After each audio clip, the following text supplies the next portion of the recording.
Good morning students. तो आज हम फिर पढ़ेंगे डिटर्मिनेंट का आगे का जो कॉन्सेप्ट बचा हुआ था वो, और कुछ क्वेश्चन सब सॉल्व करेंगे। ठीक है, देखते हैं। तो पहले कुछ प्रॉपर्टी जो बचा हुआ था एक दो आगे करते हैं, कंटिन्यू। प्रॉपर्टी नंबर 10, 9 प्रॉपर्टी तक हम लिखवा दिए थे, है ना। अब आगे वाला 2 प्रॉपर्टी आज लिखवाएंगे और बस 2 ही क्वेश्चन करवाएंगे। ठीक है, तो अगला प्रॉपर्टी तुम लोग को लिखना है, ध्यान देना है। Determinant of a multiply b is equal to, हम लिख सकते हैं determinant of a multiply determinant of b। इसका क्या मतलब हुआ, जैसे हम 2 मैट्रिक्स का मल्टीप्लाई करते हैं वैसे ही अंदर में कर लेना है मैट्रिक्स का मल्टीप्लिकेशन। उसके बाद अगर मल्टीप्लाई करने के बाद जो भी फॉर्म बनेगा, नया मैट्रिक्स बनेगा, उसका निकालेंगे डिटर्मिनेंट वैल्यू, या a का अलग डिटर्मिनेंट वैल्यू और b का अलग डिटर्मिनेंट वैल्यू को मल्टीप्लाई करो, बात बराबर है ना। तो ये समझ में आना चाहिए क्या लिखा हुआ है, किस फॉर्म में लिखा हुआ है।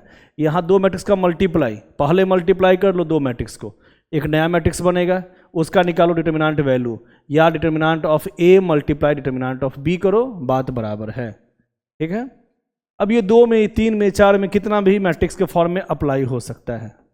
जैसे मान लो यहाँ 3 मैट्रिक्स है तो हम ये भी काम कर सकते हैं, मतलब 3 मैट्रिक्स को पहले मल्टीप्लाई कर लो, उसके बाद मल्टीप्लाई करने के बाद जो नया मैट्रिक्स बनेगा उसका निकालो डिटर्मिनेंट वैल्यू, या determinant of a multiply determinant of b multiply determinant of c। बात एक ही है, कितने में भी कर सकते हो। अगर 4 यहाँ मैट्रिक्स फॉर्म है 4 में भी कर सकते हो। ठीक है, ये प्रॉपर्टी हो गया। अगला प्रॉपर्टी ध्यान देना। हाँ, अगर अच्छा ये तुम लोग जान गए हो कि 2x2 मैट्रिक्स रहेगा, उसका डिटर्मिनेंट वैल्यू कैसे निकालते हैं, ये तो जानते ही हो। इससे इसे मल्टीप्लाई माइनस इससे इसे मल्टीप्लाई। और अगर 3x3 फॉर्म रहेगा उसको कैसे सॉल्व करते हैं सर, ये भी जान गए हैं, है ना। इसको हम रो 1 के रिस्पेक्ट में बना सकते हैं, रो 2 रो 3, कॉलम 1 कॉलम 2 कॉलम 3। जैसे हम रो 1 के रिस्पेक्ट में ही बनाएंगे तो जल्दी बनाने के लिए हम बता दिए थे, तुम ए ले लेना, सेकेंड एलिमेंट में माइनस लगा देना। जब भी ये सब एलिमेंट का यूज करते हैं उसके आगे माइनस लगा देंगे, ये हम जल्दी बनाने के लिए बता दिए थे। तो प्लस ए के साथ क्या लेंगे, कॉलम रो को हटाएंगे, यही चारों एलिमेंट। और इस चारों एलिमेंट को सॉल्व कैसे करते हैं, ई आई माइनस एच एफ। ठीक है, अभी रो 1 के रिस्पेक्ट में बना रहे हैं, तो रो 1 के रिस्पेक्ट में जो जो एलिमेंट में डैश लगाए हुए हैं उसके आगे माइनस लिखना है। ठीक है, तो ए के साथ हम कॉलम रो को हटाएंगे, ए के आगे डैश नहीं लगा हुआ है नीचे, तो ये प्लस में ही रखना है। कॉलम रो को हटाए, ये 4 फॉर्म का क्या करते हैं हम लोग, इससे इसमें मल्टीप्लाई माइनस इससे इसमें मल्टीप्लाई। फिर सेकेंड एलिमेंट लेते हैं, उसके आगे माइनस लगाएंगे। फिर इसका देखो कोफैक्टर्स फॉर्म, कॉलम रो को हटाओ तो ये 4 बचा, क्या काम करेंगे, इससे इसमें मल्टीप्लाई माइनस इससे इसमें मल्टीप्लाई।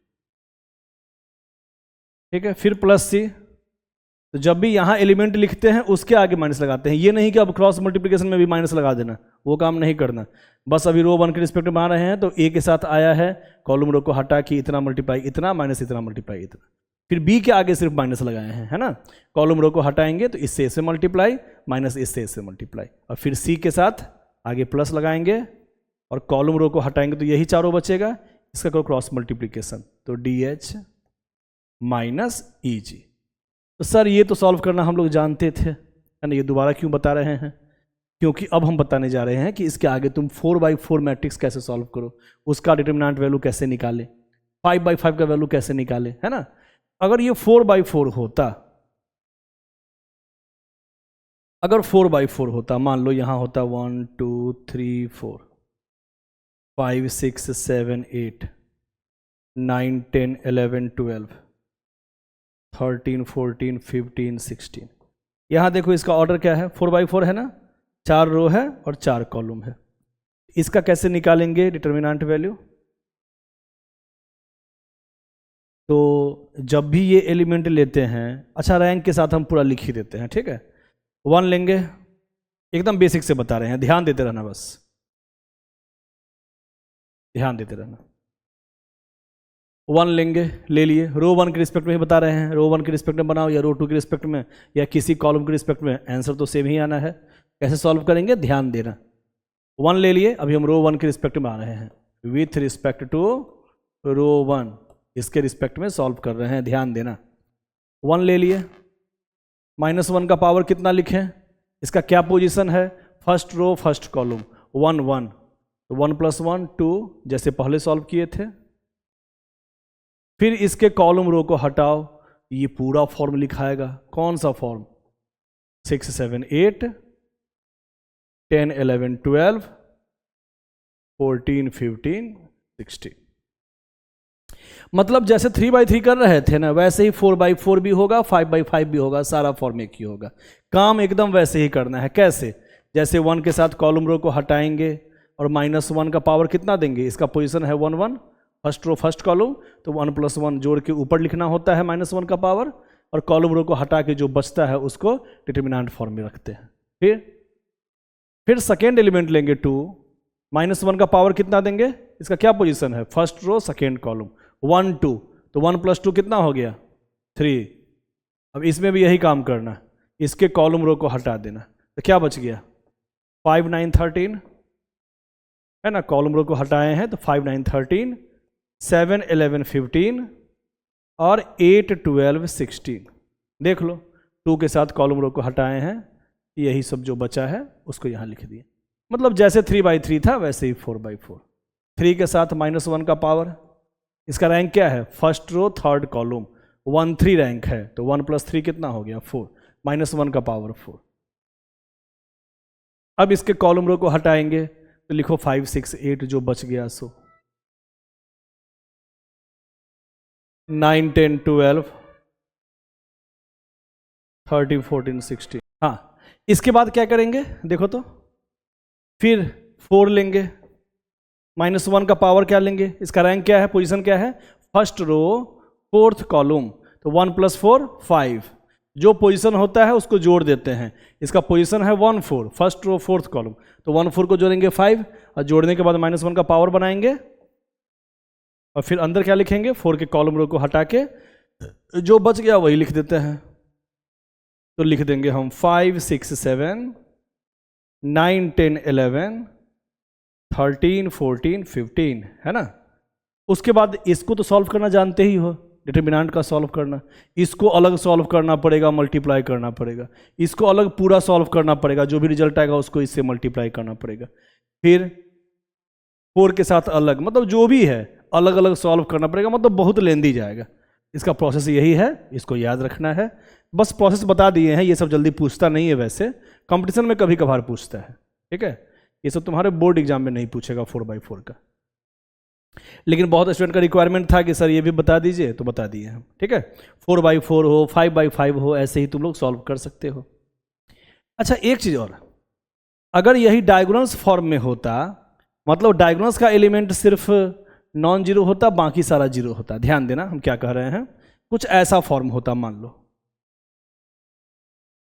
इसको अगर हम सॉल्व करेंगे ना, जैसे भी सॉल्व करोगे इसका आंसर हमेशा आएगा इसका मल्टीप्लाई, डायगोनल्स के एलिमेंट का मल्टीप्लाई।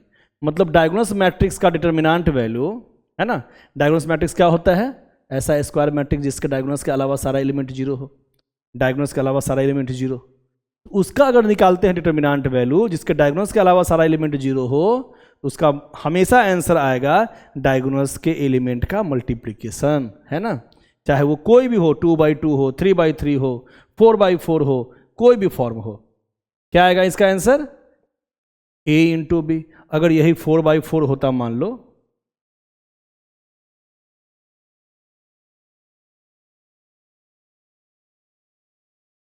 तो इसका आंसर क्या आता है, इसका भी आता है ABCD मल्टीप्लाई, ठीक है। तो इसको भी याद रखना है। आगे अब चलते हैं क्वेश्चन पे, 2 क्वेश्चन बता दें आज। हाँ देखो यहाँ पे क्वेश्चन नंबर 10। अब ये कंडीशन दिया हुआ है कि XYZ डिफरेंट है, X is not equal to Y और Y is not equal to Z, मतलब XYZ डिफरेंट नंबर है। इसका ये ना मतलब हुआ X Y के बराबर नहीं है, Y Z के बराबर नहीं है, इसका मतलब X - Y is not equal to 0 और y minus Z is not equal to zero, क्योंकि y को उस साइड ले गए हैं तो minus Y is not equal to zero, और z उधर गया तो y minus Z is not equal to zero. ठीक है, मतलब बराबर नहीं। और वैसे भी तुम ही लोग बताओ ना कि जब भी दो नंबर इक्वल नहीं होगा, डिफरेंट होगा, तो डिफरेंट माइनस डिफरेंट कभी जीरो आ सकता है क्या? नॉन जीरो ही आएगा, है ना। अगर एक्स वाई डिफरेंट है तो डिफरेंट नंबर में से डिफरेंट नंबर को घटाएंगे तो कभी जीरो नहीं आएगा, नॉट इक्वल टू जीरो, है ना। तो ये कंडीशन दिया हुआ था। अब ये भी कंडीशन दिया हुआ है और इसके हेल्प से प्रूफ करना है ये कंडीशन। ठीक है, अब यहां जो कंडीशन लिखा हुआ है इसको गौर करना।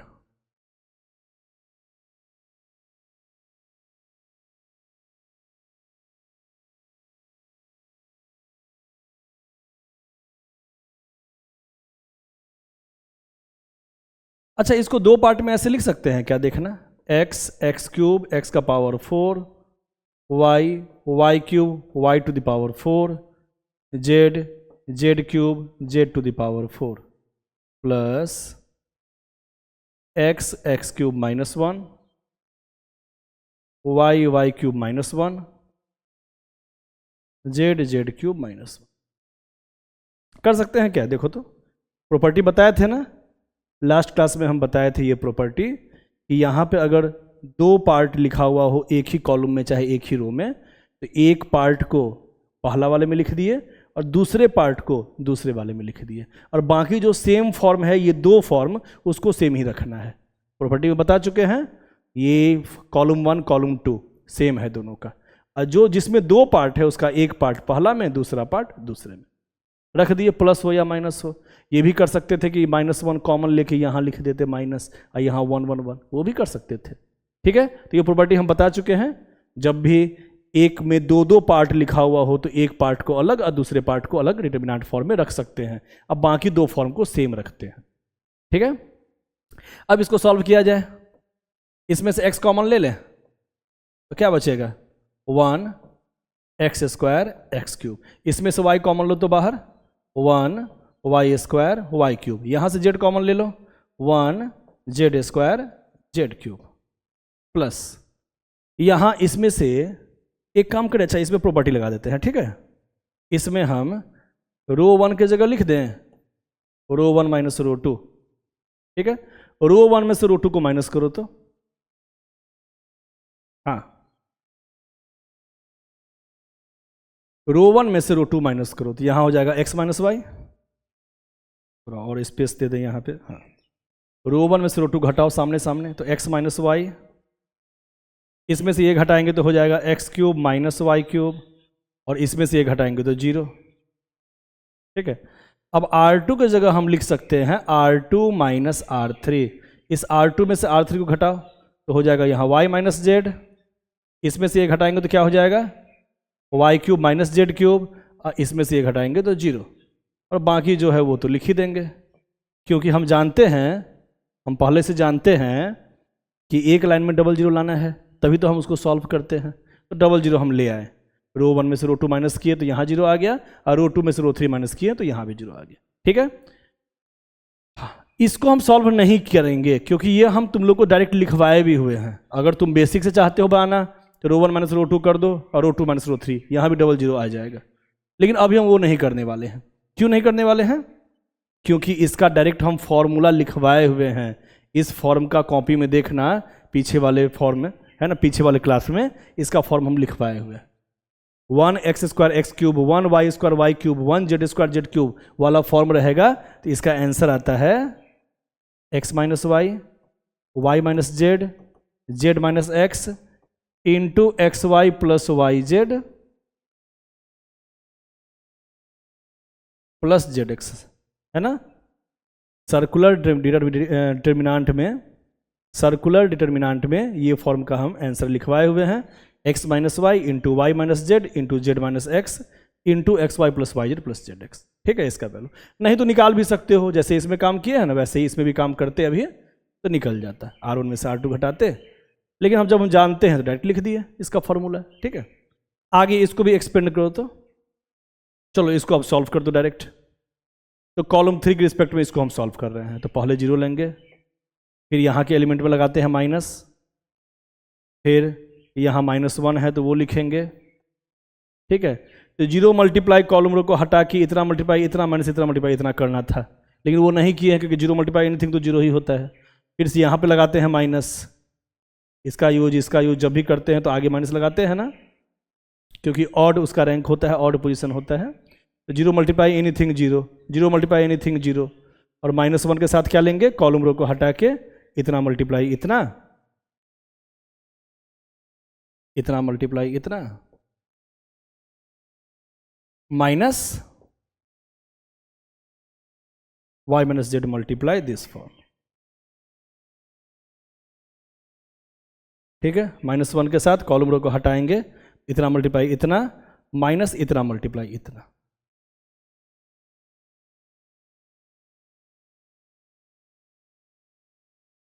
ठीक है। अच्छा, इज इक्वल टू 0 भी था ना, अब लिख लिख दें इतना इज इक्वल टू 0, है ना। इतना फॉर्म इज इक्वल टू 0 भी दिया हुआ था, तो इज इक्वल टू 0 तो अभी नहीं लिखे थे। मान लो ये LHS है, इसको सॉल्व किए हैं अभी, इतना इज इक्वल टू 0 लिखा हुआ है, लिख दिए 0। अब देखना, अब यहाँ क्या काम करते हैं। अच्छा, कुछ कॉमन आ रहा है इस फॉर्म और इस फॉर्म में से, कुछ कॉमन देखो तो, चलो बाद में ही कॉमन निकालते हैं, तुम लोग का मन है तो बाद में ही कॉमन लेते हैं।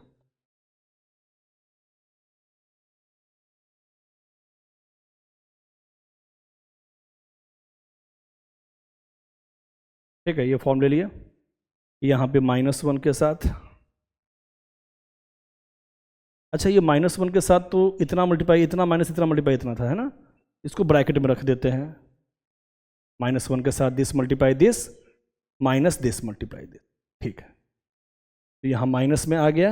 अब यहाँ क्या क्या है देखो तो, x minus Y, Y minus Z, क्योंकि A cube minus B cube होता है ना, a minus B into A square plus A B plus B square, formula होता है ये।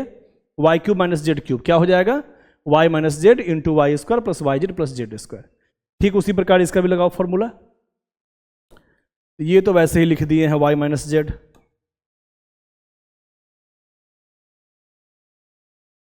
वाई माइनस जेड, इसका लगा दो X cube minus Y cube का फॉर्मूला क्या होता है, X minus Y X square plus X Y plus Y square is equal to 0, ठीक है। हाँ, माइनस तो कॉमन था तो ब्रैकेट तो लेंगे ही हम, लेंदी क्वेश्चन है थोड़ा, माइनस बाहर था, माइनस बाहर ले लिए, इसको फैक्टराइज कर दिए हैं, Y minus Z into Y square plus Y Z plus Z square. ठीक उसी प्रकार इसका भी हो जाएगा, X cube minus Y cube का क्या होता है formula, X minus Y into X square plus X Y plus Y square. अभी वही चीज़ लिखे हैं, बस इसका फॉर्मूला लगा दिए हैं, यहाँ पे भी लगा दिए हैं फॉर्मूला, ठीक है। अब देखो तो कुछ कॉमन आ रहा है इस वाले लाइन से और इस वाले लाइन से, क्या क्या कॉमन है देख लो, एक्स माइनस वाई हर जगह कॉमन है देख लो, और वाई माइनस जेड भी कॉमन है हर जगह। तो हम कॉमन निकाल लेते हैं, एक्स माइनस वाई और वाई माइनस जेड कॉमन निकाल लिए, ये दोनों निकाले हैं तो क्या बच गया, यहाँ बच गया x Y Z into Z minus X,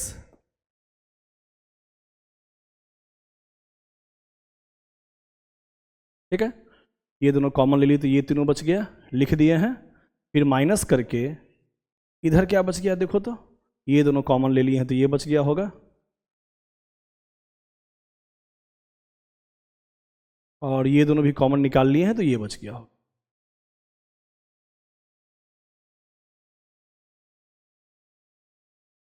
ठीक है।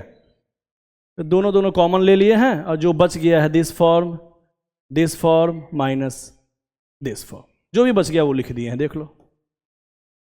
हाँ, कुछ कट रहा है क्या, वाई स्क्वायर कट जाएगा ना, लेंदी क्वेश्चन है।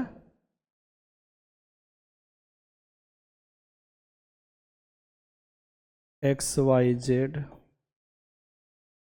Z minus X, X Y plus Y Z plus Z x, और यहाँ देखना माइनस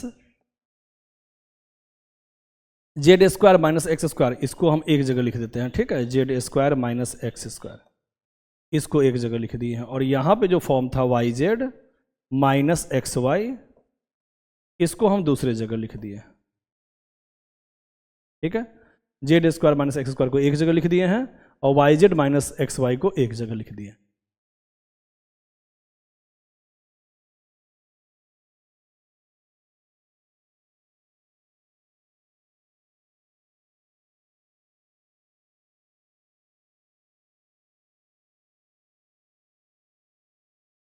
हाँ, अब a square minus b square, अच्छा इसको मान सकते हैं, मन में ही मान लो, जगह कम है, इसको मन में ही मान लो।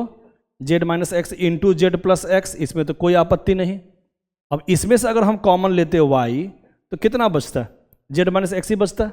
इसका फॉर्म हम यही लिख दिए हैं। तो इस दोनों में से अगर हम जेड माइनस एक्स कॉमन लेते अभी बाहर, जेड माइनस एक्स, तो क्या बचता है, z plus x plus y is equal to 0। देख लो बढ़िया से,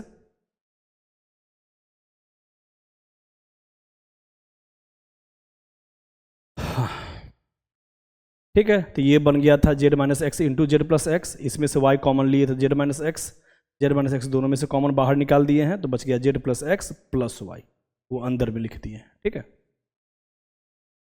फिर से कॉमन ले लें, ये कॉमन बाहर ले लो, x minus Y minus z, और जेड माइनस एक्स भी कॉमन ले लिए, तो अंदर बच गया x Y z, x Y plus Y Z plus Z x, और यहां बच गया minus x plus y plus z, है ना, x plus y plus z. ये दोनों कॉमन निकाल लिए हैं, जो बच गया दोनों, और ये फॉर्म उसको लिख दिया। अब इतना बराबर 0 आया, और प्रूफ क्या करना था कि this form is equal to this form. तो तुम ही बताओ, ये तो अगर 0 के बराबर है तो इतना मल्टीप्लाई इतना मल्टीप्लाई इतना मल्टीप्लाई इतना इज इक्वल टू 0 कब पॉसिबल है, जब या तो x minus Y is equal to 0 हो, या y minus Z is equal to 0 हो, या z माइनस एक्स बराबर 0 हो, या this form is equal to 0। जब भी बहुत सारे नंबर का मल्टीप्लाई, मान लो 2 ही नंबर है, x into y is equal to 0, कब पॉसिबल है x into y is equal to 0, या तो x बराबर 0 या तो y बराबर 0, दोनों में से कम एक वैल्यू 0 होगा, तभी ना 0 मल्टीप्लाई एनीथिंग 0 के बराबर होगा। तो कभी भी फैक्टर के रूप में आता है ना कोई फॉर्म, मल्टीप्लाई के रूप में, ये मल्टीप्लाई ये मल्टीप्लाई ये मल्टीप्लाई और ये मल्टीप्लाई इज इक्वल टू 0। इसका क्या मतलब होता है, either this is equal to 0 और दिस इज इक्वल टू 0 और दिस इज इक्वल टू 0 और दिस इज इक्वल टू 0, लेकिन ये सब 0 के बराबर है नहीं, ये सब 0 के बराबर नहीं है, ये तीनों फॉर्म 0 के बराबर नहीं है। ये हम पहले ही देख लिए थे ना कि एक्स वाई इक्वल नहीं है, तो जब दो नंबर इक्वल नहीं होगा तो इक्वल माइनस इक्वल ही ना 0 आ सकता है, different number minus different number का भी 0 आएगा नहीं। ये तो हम पहले ही जान गए थे कि क्वेश्चन में दिया हुआ था एक्स वाई जेड डिफरेंट है, तो different minus different not equal to 0। जब ये तीनों 0 नहीं है तो 100% यही 0 होगा, तभी तो 0 के बराबर आएगा, है ना। इसलिए हम कह देंगे 10, अगर ये तीनों 0 के बराबर नहीं आ रहा है तो इतना इक्वल टू ही 0 आएगा, into x Y plus Y Z plus Z x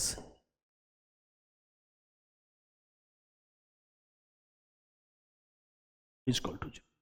सही बात है ना, दिस फॉर्म इक्वल टू 0। और यही हमको प्रूफ भी करना था, देख लो ध्यान से,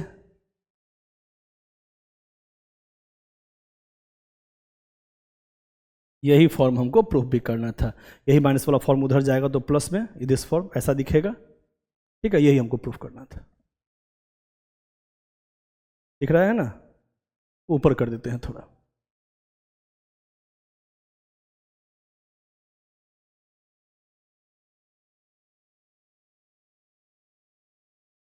ठीक है, हो गया प्रूफ, इसको उस साइड कर दिए हैं, ऐसा दिख रहा है प्रूफ।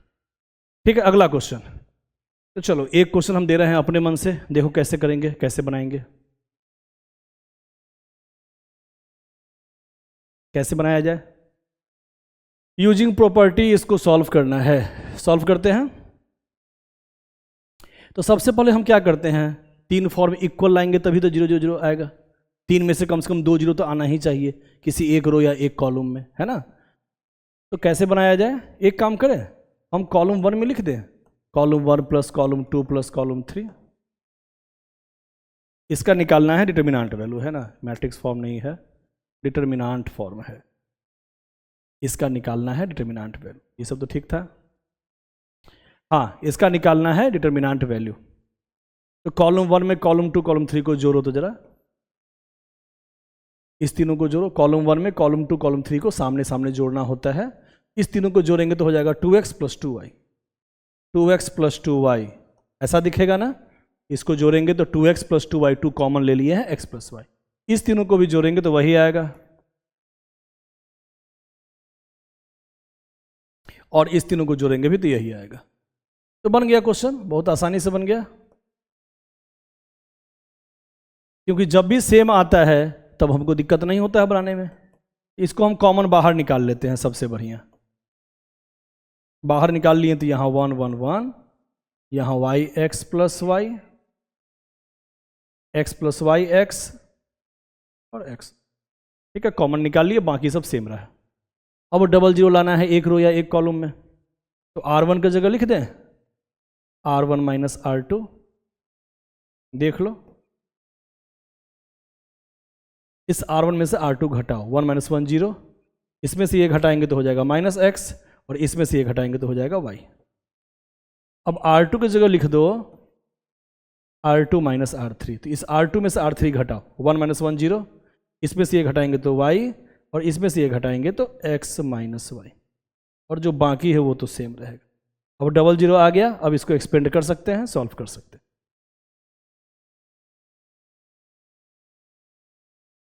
सॉल्व कर दिया जाए इसको, तो कॉलम 1 के रिस्पेक्ट में सॉल्व करते हैं। 0 यहाँ माइनस लग जाता है तो -0 + 1, 1 मल्टीप्लाई, कॉलम रो को हटाओ, इससे इसमें मल्टीप्लाई,